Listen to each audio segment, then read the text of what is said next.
spravíme hlbokú očistu. Pretože naozaj ten kaolín odvedie veškerý odpad a vytiahne všetky toxíny, ktoré boli rokmi zabudované niekde v našich orgánoch, v nejakých tkanivách a teda v našom tele.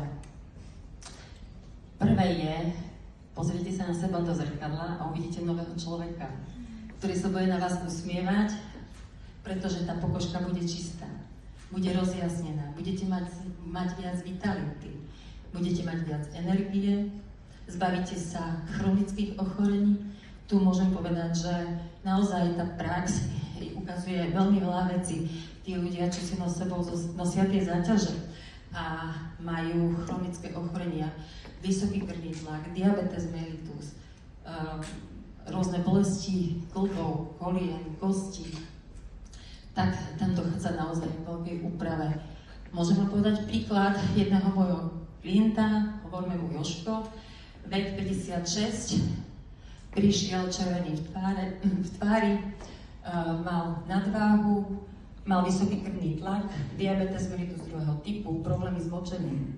Prešiel kolovadou, ja som toho človeka nespoznala.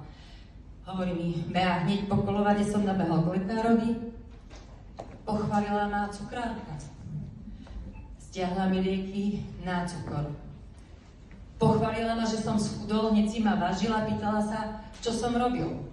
Prišiel som kardiologovi a kardiolog mi hovorí, že no, ale vy máte normálny krvný tlak. Čo ste robili? A on mu to teda sám povedal, čo spravil so sebou. A doktor mu hovorí, no dobre, ale vy ste 12 rokov brali lieky na tlak. Ja vás nemôžem pustiť len tak, dám vám nejaké slabšie. Rozumiete tej logike?